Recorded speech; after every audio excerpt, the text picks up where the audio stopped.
Hazak ou Baruch, Rabotai, très bonne journée, des bonnes nouvelles. Nous sommes voilà, une semaine juste avant Pessah, le 7e jour du mois. Et comme depuis le début on a pris l'habitude d'essayer de tirer un message pour nous chaque jour du représentant de la tribu qu'il a amené son cadeau à l'époque dans l'inauguration du temple. Qui est la tribu d'aujourd'hui, le 7e? Ephraïm. Qui était Ephraïm? Le fils de Yosef. Yosef a eu cette chance d'avoir une double bénédiction parce qu'il avait 2 enfants. Qui était le premier-né? Ménaché. Ça va être le représentant de demain. Donc aujourd'hui, si c'est Ephraïm, c'est pas le premier-né. Pour quelle raison Ephraïm passe avant Ménaché? La réponse, et je crois que c'est un message magnifique. Chacun de nous doit se rappeler de ça toute sa vie.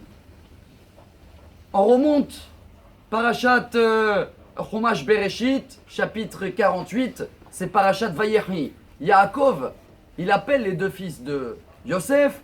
Yosef va mettre le premier-né et après Ephraïm le deuxième. Mais Yaakov va faire ce que chacun de nous fait tous les vendredis soirs quand il va bénir ses enfants. Parce que Yaakov va dire Becha yevarech Israël, les morts, Yesimcha Elokim, Kephraim, Vechim Nacher.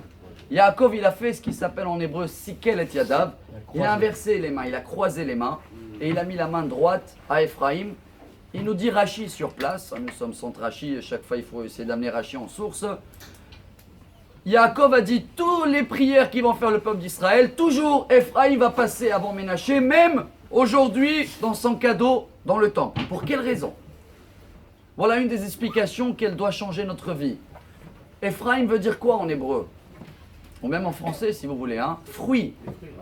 Qui est Frani Elokim Be'eretz Oni. Pourquoi Yosef a nommé son deuxième fils Ephraïm? Parce qu'il a réussi en Égypte. Il est devenu vice-roi, il avait tout devant lui. Pourquoi il a nommé le premier Ménaché? Elle nous dit la Torah aussi, Kinashani Elokim et kol amali vet kol betavi. Ménaché en hébreu veut dire j'avais, mais j'en ai plus. Donc Yosef a nommé le premier fils sur ce qu'il avait, parce qu'il était fils préféré. Lui, quand il a grandi chez son père, il a tout perdu parce que ses frères, ils l'ont vendu. Et le deuxième, la fruit et la réussite. Et Yaakov, il veut nous dire à nous, à Yosef, allô, dans notre vie, d'abord fruit, d'abord Ephraïm, d'abord regarde tout ce que tu as, avant de se plaindre. Ménaché,